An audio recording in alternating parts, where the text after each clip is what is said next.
Hello, hi guys! Magandang hapon sa inyong lahat. This is June Rodriguez from my Sagadi channel, a faith healer, also mata reader. So ngayong hapon, natatagan natin nagsabihin sa iyo ng ating mga gabay. So this is a weekly gabay for the month of April 1 hanggang April 7 for the sign of Pisces. So Pisces, welcome to my channel. So this reading is a general reading lamang, hindi lahat makaka-resonate. Kunin lamang po makaka-relate sa inyo. And comment down below kung kaninong energy ang ating nasagaw. And of course, don't forget to like and subscribe my channel and hit the notification bell for more videos updated kasi maraming salamat po sa mga walang sawang pagsuporta sa aking channel, lalo na ang hindi nag-i-skip ng ads. Naway pagpalain kayo ng Diyos at may kapal, siksik liglig na gumapaw na biyayang manong balik sa inyo. So let's see what is the messages advices sa iyo ng ating mga gabay for the sign of Pisces.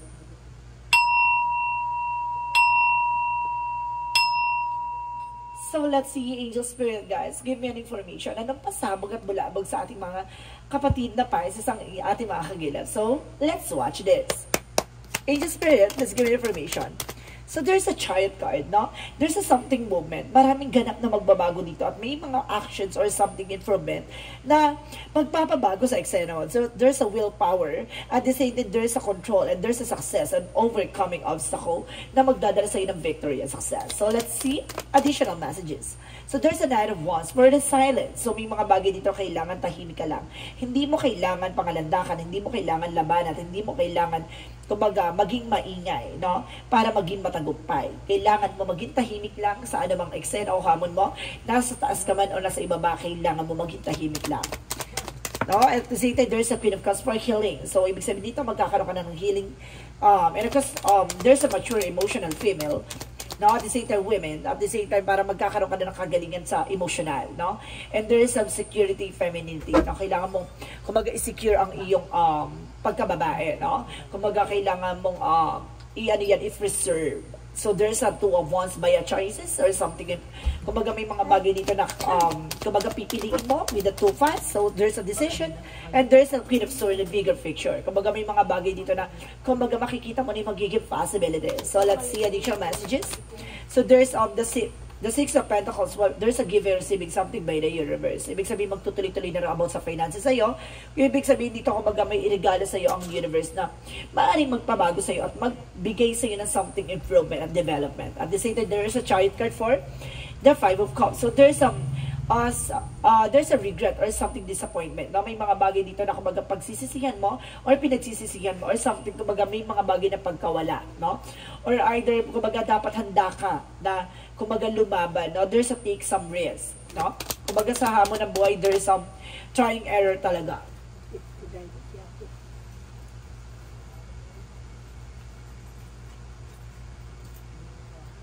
So wait lang guys ha.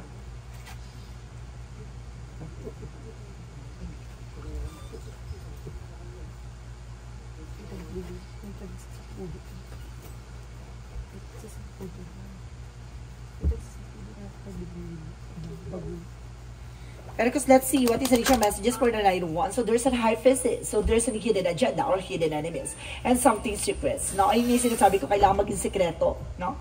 Huwag ka masyadong bulgaran, huwag ka masyadong madaldalti. Kasi hindi lahat sa tao sa paligid mo, kumbaga natutuwa sa pag-asenso mo. Tandaan mo, no?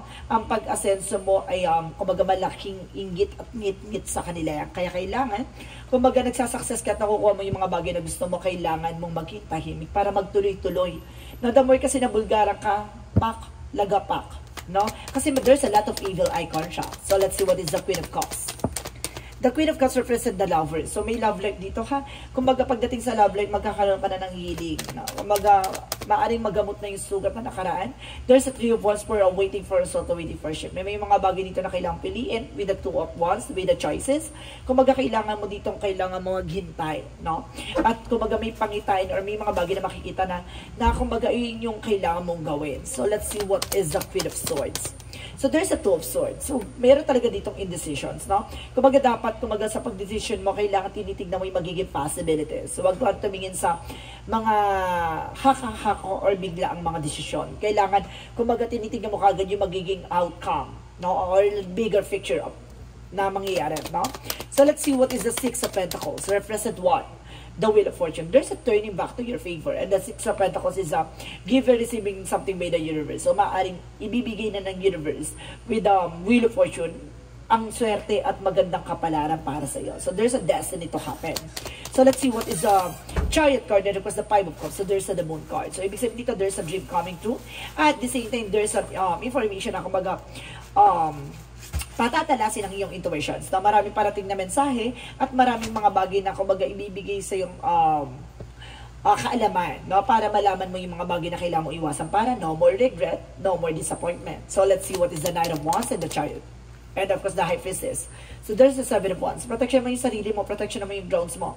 Diba, I told you so. Kumbaga doon pala sa simula na kailangan mo maging tahimik, maging sikreto, at kailangan proteksyonan yung sarili mo. Kasi hindi nga sa lahat ng oras at hindi sa lahat ng mga tao na sa paligid mo ay matutuwa sa pag-asenso mo. Diba?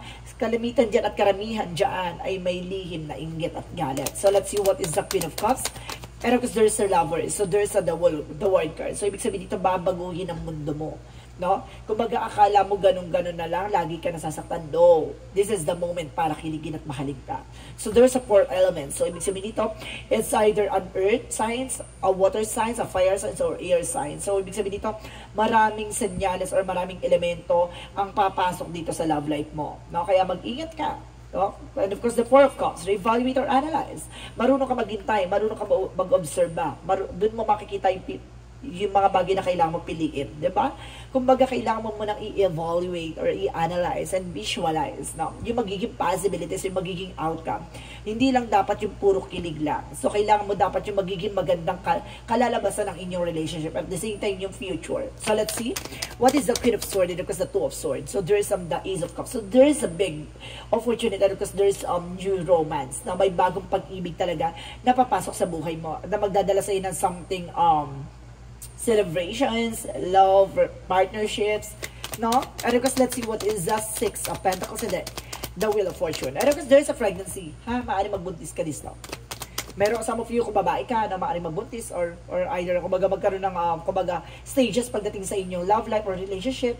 At the same time, there's a Six of Pentacles and of course the Wheel of Fortune. So there's a there's a King of Wands by visions, no? Kumbaga titignan mo dito yung magiging possibilities. Of course, kailangan mo dapat dito guys yung magkaroon ka ng kumpiyansa at confidence at the same time ng stability and control sa situation, no? So let's see what is additional outcome. Ang pinaka-outcome for you is the Knight of Cups for wish of fulfillment. So, may mga bagay na unti-unti na matutupad dito. Unti-unti na mo nang makukuha yung mga bagay na deserve mo makuha. And of course, there's an Ace of Wands for a new beginning and fresh start. May magandang balita dito with the physical starting something. And of course, there's an opportunity for Knight of Swords with the success driven, no? Kumaga, this is a big opportunity and of course, some big changes coming in for you na magdadala sa inyo ng wish fulfillment. So, ibig sabihin dito, pinaka-outcome ito is a new beginning. So, let's see. What is additional messages for career? Sa career mo, there's a Three of Swords. So, there's some recovery. Na makaka-recover ka na pagdating sa finances because there's a temperance for a perfect timing. So, there's a guidance.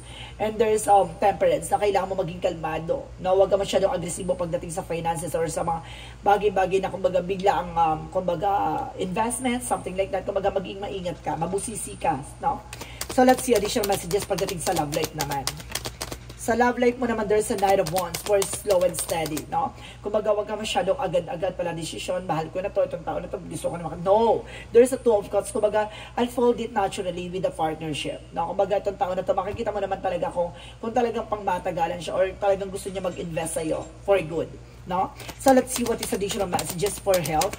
So, there's some, So, there's a confusion, no? May taong nanggugulo sa'yo about sa health mo with the magician, no? Ginagawang ka nito ng hindi maganda, no? Ibig sabihin, marami kang nararamdaman, marami kang sakit na nararanasan ngayon.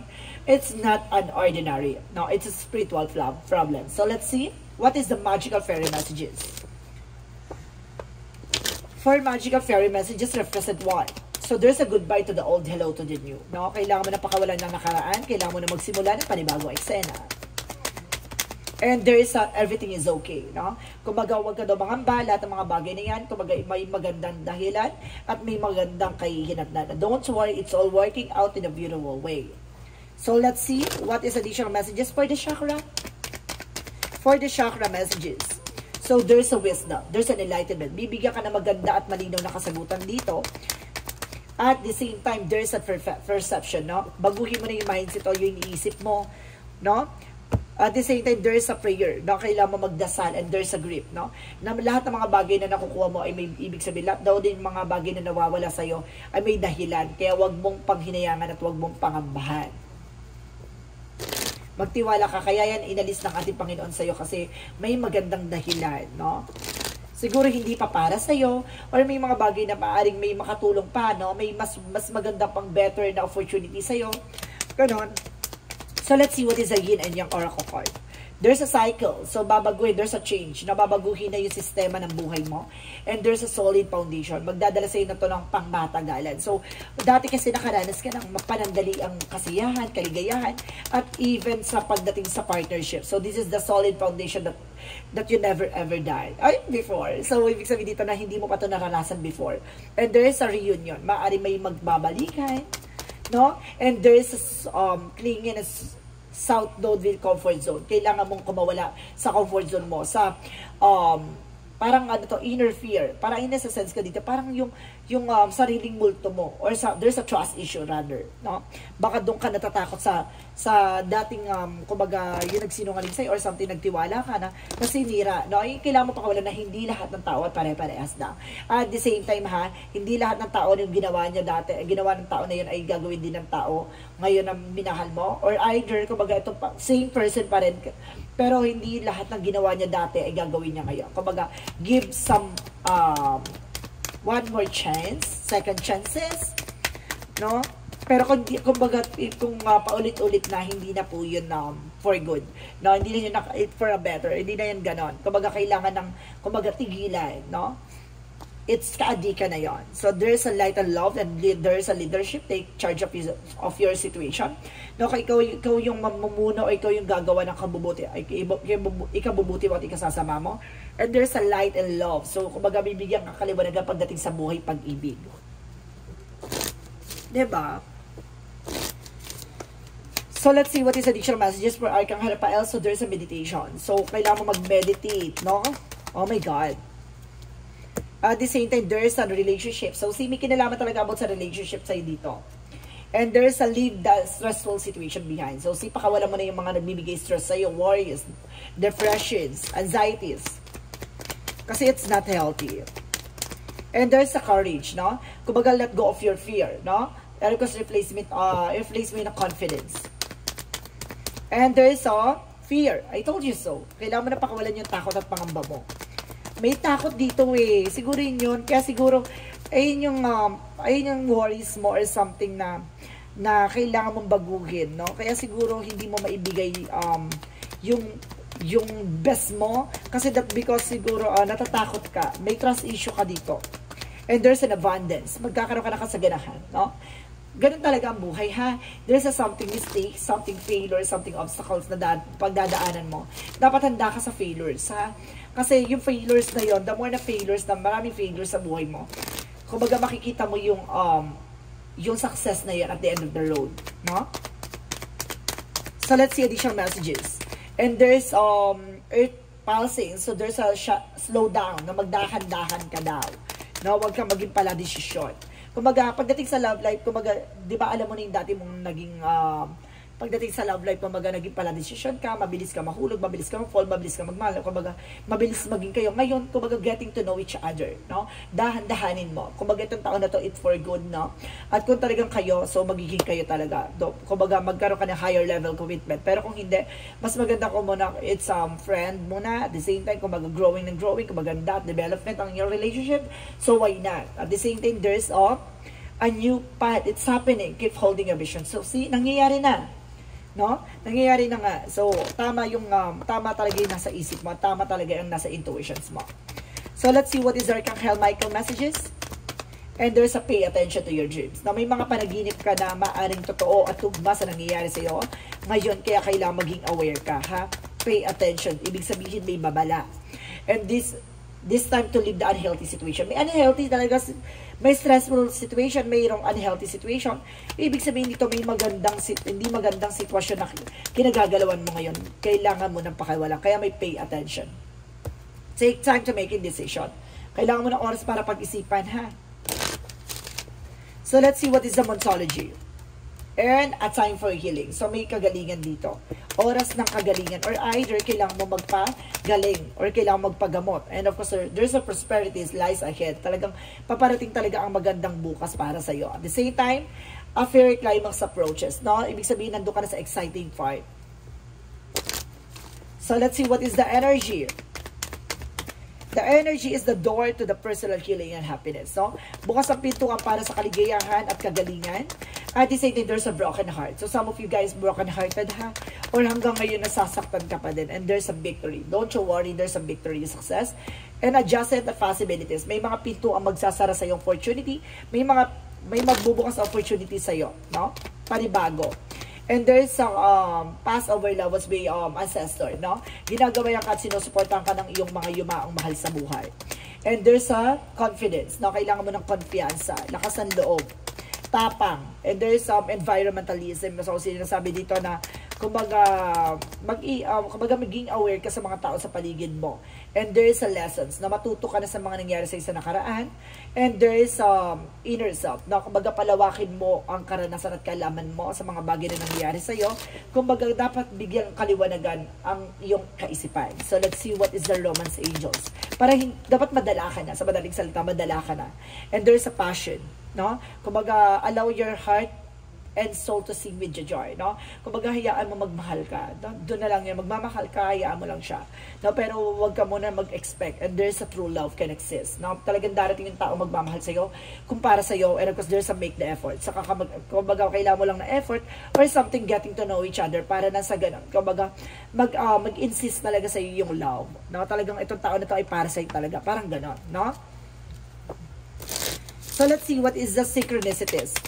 For synchronicity, so there's a soulmate connection. No, there's a true love and there's a soulmate. So, ibig sabihin may parating talagang pag-ibig. At the same time, there's a incantation. There's the story the parrot told. I told you. Now, yung sinasabi kong wag kang maging madaldal or wag kang maging bungangera or wag mong kwento yung mga plano mo sa buhay. Katulad ng parrot, no?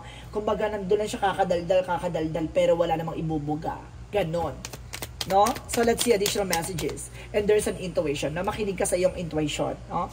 Na lahat ng mga bagay o messages sa iyo ng ating mga gabay ay ibibigay sa iyo by your dreams, by your,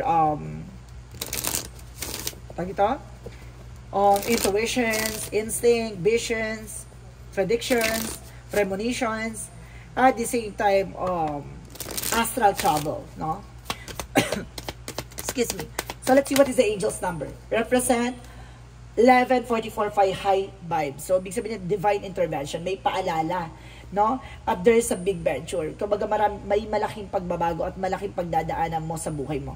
There's a fated events, there's a fate and purpose higher calling. So, talagang tinatawag ka at pinapaalala sa iyo na you need to pay attention sa nangyayari sa iyo. At the same time, there's a love or others' happiness lures just around the corner. It will be something much better than in your wildest dream. A rare opportunity and exciting encounter with like-minded people will exceed your expectations. So see, kumbaga may mga bagay dito na talagang bibigyan ka ng kaligaya at pag-ibig na gusto mong maranasan, no? Talagang parating na siya. Kumbaga sinasabi, may paalala lang sa'yo na wag na ulit maulit yung mga bagay na nangyari sa nakaraan. Kaya kailangan mong pag-ingatan at kailangan mong baguhin ang sistema at strategy mo at para makuha mo yung mga bagay or opportunity na para sa'yo. So let's see what is the messages of life. Messages of life represent remain in the light. So sinasabi dito, today I observe, I take time to think calmly and wisely. I go forward with a complete confidence, knowing I will succeed no matter what happened today. I will remain in the light. I will maintain my faith and my equilibrium. In this way, I nurture my soul and become a stronger and steady representative of the light. So see, kumbaga ngayon wais ka na eh. Hindi ka na basta-basta decision or kumbaga may darating na tao, kumbaga may tsura, no? Kumbaga bigla ka na nasusugab din. Ngayon kumbaga even sa finances, no? Kumbaga pag may mga malalaking investment or something, kumbaga ngayon wais ka na. Bago ka mag-invest, kumbaga inaalam mo muna. Pagdating naman sa pag-ibig, bago ka sumunggap or kagatin yung tao na yon, kumbaga kinikilala mo muna. Kumbaga ngayon natuto ka ng kumalma at matuto ka na maging wais, no? At ibinibigay ito sa iyo na kumbaga maging confident ka ng buong-buo na kumbaga kung deserve ko yan, deserve ko yan. Ganon. Kumbaga naniniwala ka na there's a perfect time and there's a perfect will. So guys, this is a weekly gabay for the month of April 1 hanggang April 7 for the sign of Pisces. So Pisces, maraming salamat for this wonderful reading. So once again, this reading is a general reading na hindi lahat makaka-resonate. Kunin lamang pa makaka-relate sa inyo and comment down below kung kaninong energy ang ating nasagap. Don't forget to like and subscribe my channel. And of course, share my videos. And of course, click the notification bell for more videos update. And of course, maraming salamat po sa mga walang sawang pag-support sa aking channel. Lalong-lalo na yung di nag-skip ng ads na way pagpalay kayo na just may kapal. Siksik liglig na gumapaw na biyaya manong balik sa inyo. Maraming salamat po and see you in the next video. Bye-bye and babush!